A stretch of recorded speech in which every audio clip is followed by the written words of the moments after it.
Building bridges, not leveraging levers. Using the principles of influence to cultivate friendship. The percentage of Americans with 10 or more close friends has plummeted from 33% in 1990 to just 13% today. Nearly half now have 3 or fewer close friends. This is bad.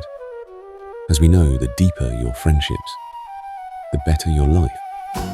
Yet we know it is harder to make friends as we get older. The pursuit of friendship often feels like an organic mystery, a chemistry that either exists or doesn't. However, as a certified Cialdini professional and coach, I know a secret to making lasting friends. Dr. Robert Cialdini's 7 principles of influence, often analyzed through a commercial or persuasive lens, offer a surprisingly profound and ethical blueprint for initiating and nurturing genuine human connection. When applied with authenticity and care, these principles shift from tools of persuasion to frameworks for thoughtful engagement, guiding us to become the kind of person others are naturally drawn to befriend. In a world saturated with messages and choices, the ability to influence is a fundamental currency of human interaction and connection. Social psychologist Dr. Robert Cialdini, in his seminal work, Influence, the Psychology of Persuasion, distilled decades of research into 7 core principles that act as shortcuts in human decision-making. These are not manipulative tricks, but rather deeply rooted psychological levers that guide our behavior, often outside our conscious awareness. Understanding them offers a map to ethical persuasion and a shield against undue coercion. The first aspect to remember is that while these tools can be used to manipulate others, to do so will in the long run end in disaster, as Dr. Cialdini. The first principle, reciprocity, is a social rule as old as society itself. We feel obligated to return favors, gifts, or concessions. When someone provides something of value first, a sample, helpful advice, or a small concession, we are psychologically compelled to reciprocate, often in a manner greater than the initial offering. This principle underpins everything from hospitality customs to modern marketing strategies. Commitment and consistency leverage our desire to appear stable and true to our word. Once we take a small, voluntary public action or state a belief, we experience internal pressure to align our future actions with that initial commitment. This is why free trials or small pledges can lead to larger purchases, as we seek to behave consistently with our established self-image. If we ask someone if they are adventurous, and if they say yes, they are more willing to try something new. Social proof is the powerful force of peer pressure. In ambiguous situations, we look to the behavior of others who seem like us to determine what is correct.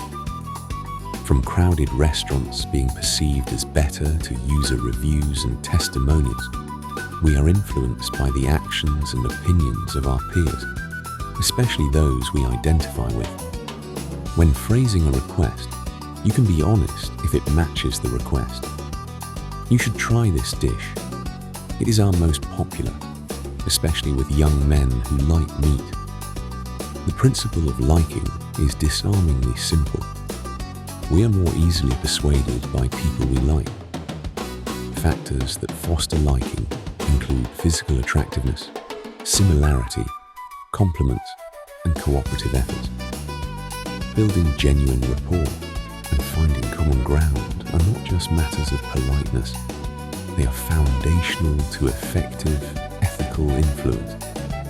If you like something about another person, like their smile, tell them. Just be honest about your compliments. 2 good tools are always assuming people will like you and always hunting for things in others to like. Authority taps into our ingrained tendency to defer to experts and legitimate figures. Titles, uniforms, trappings of expertise, and even confident demeanor can trigger a compliance response without deep scrutiny of the message itself. This principle highlights the importance of establishing credibility and the danger of uncritically obeying symbols of authority. If an authority agrees with your request, make sure to mention it. Do you want to go see this movie with me? It got a high rating on Rotten Tomatoes, and it will be fun. Scarcity dictates that opportunities seem more valuable when their availability is limited. Phrases like limited time offer, exclusive edition, or while supplies last create a fear of missing out. FOMO, making us desire items more for their perceived rarity than their inherent utility. Scarcity shifts our focus from the benefits of having something to the potential pain of losing it. If there is a limited amount or time, make sure to include this in your request. Though make sure it is true, because if it isn't, it will backfire. We should go see this movie at the theatre, as it will be gone after the weekend, and it is better on the big screen. Finally, unity, a principle Cialdini later added, speaks to our tribal nature. We are more influenced by those with whom we share a visceral sense of shared identity, be it family, nationality, ideology, or a common cause. The principle of we-ness creates a powerful bond where persuasion feels less like an external request and more like an internal duty to the group. We Seattle Seahawks fans should stick together and go watch the game together. Now that we have a basic understanding of the 7 principles, how do they help in making friends?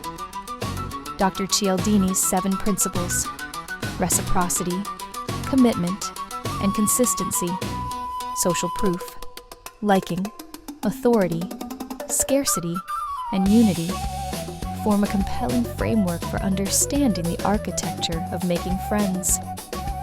They reveal that influence is less about what we say and more about how we tap into fundamental human drives for social harmony, cognitive efficiency, and self-preservation. Mastery of these principles, employed with ethical intent, is not merely a tool for persuasion, but a crucial lens for navigating a complex social world, enabling us to communicate more effectively while guarding against our own automated responses. To use them ethically is simply to ask yourself how your request for friendship aligns with one of the 7 principles to make your request more appealing. Now that we understand the basics of influence, let's revisit them with the lens of friendship building. The journey often begins with liking, the most intuitive principle for friendship. We befriend those we like, and we like those who are similar to us, who pay us sincere compliments, and who cooperate towards common goals. Intentionally seeking shared interests, be it a hobby, a worldview, or a sense of humor, and offering genuine appreciation, creates the fertile ground for connection. This isn't about flattery, but about attentive discovery and expressing authentic warmth.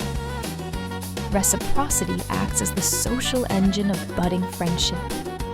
The offering of a small vulnerability, a personal story, or an act of kindness, like sharing a helpful article or a cup of coffee, initiates a virtuous cycle.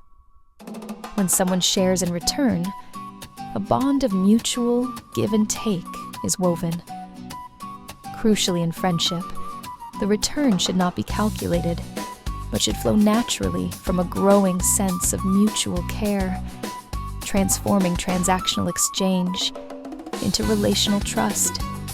Social proof plays a subtle yet powerful role. Being seen positively within a respected social circle can signal your trustworthiness and likability. Introducing a potential friend to your existing group, where positive interactions are observed, can accelerate comfort and rapport. Conversely, showing genuine interest in and respect for their friends demonstrates that you value their world, further strengthening the liking principle. The principle of commitment and consistency is key to deepening a casual connection into a steadfast friendship. Small, voluntary commitments. Let's grab lunch next Tuesday. When followed through, build a pattern of reliability.